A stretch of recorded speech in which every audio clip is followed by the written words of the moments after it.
Hello, Fountain here, and today I want to talk about working through perfectionism. Now, I would say a lot of us would know at least one person who often experiences this, or we may even experience this ourselves in our own lives through our own experience of life, and that is, perfectionism. And myself, I'll admit, some of you don't really believe in horoscopes and stuff, and that's cool. Astrology, whatever, that's not your jam. I'm all cool with that. But being a Virgo, if anyone knows anything about a Virgo, it's normally that they can be quite perfectionist, and that is my sun sign. And also the profession that I work in, which I won't describe what that is, but that is a lot of perfectionism perpetuated in that profession. There's a lot of type A personalities, and so yeah, I have to be really mindful of myself in those sort of behaviors as well. So I thought it'd be really good to share more on this topic. And obviously, high levels of perfectionism, there's different. Perfectionism can be on a scale, obviously a spectrum, and high levels of it will obviously can cause actual physical and mental disorders. And one's being, there's costs involved with having it, such as extreme procrastination. Nothing just gets done because it can never be met with a standard that you want it to. There's the opportunity cost of, instead of doing the thing that you should be doing. Anyway, so I get into that, chronic stress and just constant dissatisfaction. And I mean, obviously, usually it comes out of a feeling of you've got to be perfect. And that usually will correlate with some kind of, people will call it a trauma. Some people might not use that term. It'll come from an experience or series of experiences that you've had at some point in your life. Depending on your belief system, it could even be ancestral lineages, it could even be past lives, other things. Let's not get into that. I don't want it to become some kind of philosophical, spiritual, religious debate. So yeah, if you sit within the mindset of this is the life that I have and this is the only life I have, then yes, it can come definitely from experiences you've had in this life. And if you have a belief system beyond that, well, it can obviously accumulate through other lifetimes. So I guess I want to touch on three main steps and then also talk a little bit more about some techniques as well. So obviously step one is your cue for emotional awareness. So what am I feeling? It's a lot of, I guess, emotional intelligence. Like when you're going about your day, when you're experiencing lots of things, noticing when these perfectionism tendencies are coming up and why are they coming up, where are they coming from. Sometimes it's not always important to associate a story. Actually, a lot of people would tell you it's probably best to not associate a story with it, but for some people it's necessary of at least identifying where it comes from, just so that some part of you can be recognized, so that then you can love it and kind of let go of it a bit. Don't let it try to rule your life. So yeah, that's obviously step one, is just being emotionally aware of, okay, this perfectionism stuff's coming up. Why is it coming up? Where's it coming from? What do I need to look at? Step two, developing a collection of alternative coping mechanisms, coping strategies. So a simple one could be going for a walk. Okay, so some perfectionism things coming up. You don't want it to become a series of strategies where you're just completely trying to block out what's going on. That causes more issues, perfectionism's coming up, I'm just going to get drunk. Obviously that's a really, I don't want to put things as bad or good, but it's not a great coping mechanism. So finding alternative healthy coping mechanisms to get you away from that. But you don't want it to go to the point where you're just completely avoiding where it's actually coming from. So maybe going for the walk and then going through, some people might be into meditation or whatever. Maybe they go for a walk and they do a meditative walk and that helps them go through that. You know, I might allow them to feel through the emotions of what's coming up, release it, love it, all of that sort of stuff. Step 3 is practice and experiment. Use the steps, the awareness, the different coping mechanisms, and just putting them in practice. And trying to let go of the perfectionist mindset of, I've got to practice these things in a very perfect way. Because, yeah, it's just, you know what I mean. Just keep practicing. It does not need to be perfect, and trying to overcome your perfectionism, obviously. And then now I want to sort of talk a little bit about the techniques that you might want to use. So obviously trying to remove from your being of the all or nothing approach. If it's not going to work 111%, then don't even bother. There's going to be times where it's like you just know there's no point trying something because it's just not in your alignment to even go down that path. It's like, I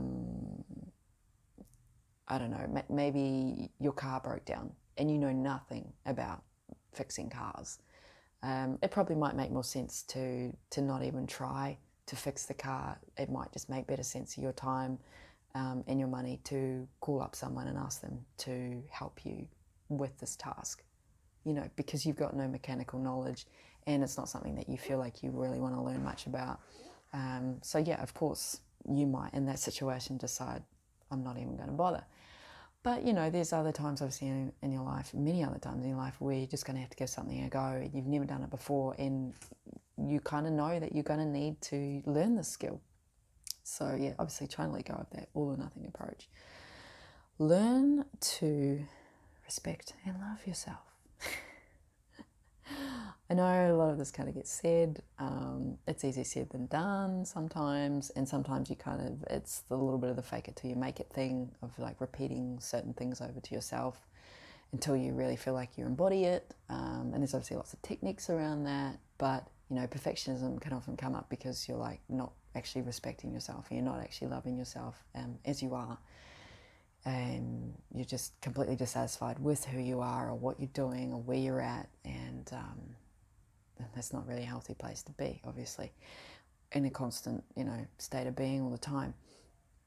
And using your ideals as your guides, not your absolutes. So I find for me sometimes I'm like, get an idea and I'm like, it's got to be that thing, because if it's not, oh my God, like there's no, it's not like you're not creating space for other potentialities, because sometimes it's just a little bit of my own sort of perspective. You don't have to share the same, obviously. Sometimes you get an idea and then I don't even want to use particular terms here because I don't like being put into boxes of like religious beliefs, spiritual beliefs, whatever, but sometimes other things have other ideas about what actually should happen, and sometimes it's more beautiful and more amazing than what you had envisioned. So having an idea as a guide can then allow other things to come in that are just going to be more mind-blowing and that you could never have imagined, and much more in line with what your higher purpose for yourself and those around you, and whatever that may be. It's really, everyone's kind of life is a slight variation of each and others. So anyway, let's get out of that one. Value your relationships. That's another really good one. Really, your relationships, obviously, that you have with your colleagues, with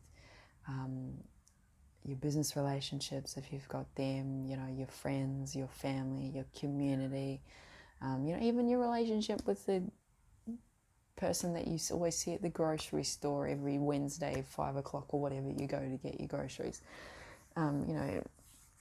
Valuing those relationships, like not being so fixated on they have to be of some kind of perfect ideal, you know, there's always room for improvement. We're all aware of that. So you can work on those relationships with improving them. But also that also gets into the whole idea around like expectations and holding too strongly onto those and expecting other people to meet your needs when really you kind of have to meet your own needs or come. Yeah, let's not get too far into that. But yeah, so learning to value your relationships can obviously get you out of that kind of relationship perfectionist mindsets and tendencies that you might have. Learning how to delegate and let go. And obviously this is really important in regards to business relationships and colleagues, work relationships. And, you know, even just like getting your kids to do some kind of housework. Okay, maybe you like the table wiped a particular way, but might have 10 other tasks that you've got to do. So, you know, get people to assist if they've got the time or whatever, just, you know, asking and not holding the expectation it has to be done in like absolutely particular way. Because, you know, if you want assistance and help, just checking that the phone's still recording. Yeah, if you want assistance and help, and you want that more sort of collaborative, you know, relationship with people, then and you want them to learn how to do these things, you've got to like allow them to learn how to do them, right? So you've just got to let that go of it's got to be a particular standard because they will eventually, you know, learn how to do the thing that in the way that you want, and they may even offer an even better way of doing it. So, you know, let that go.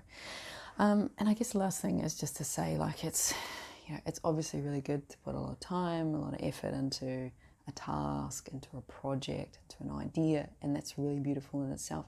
But you just don't want it to get to a point where it's completely disabling you of being able to show up how you want to and how you need to in your community, in your family, within yourself as well. You're like, how do you want to show up for yourself?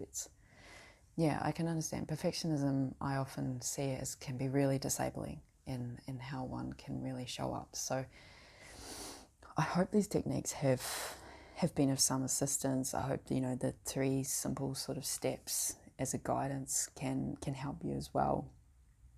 Share this video with people that you feel can struggle with this quite a bit.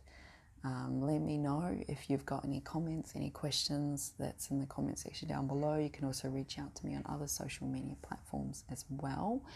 And yeah, I really wanted to share this because I've noticed how sometimes that can show up in my life. And yeah, it obviously involves a lot.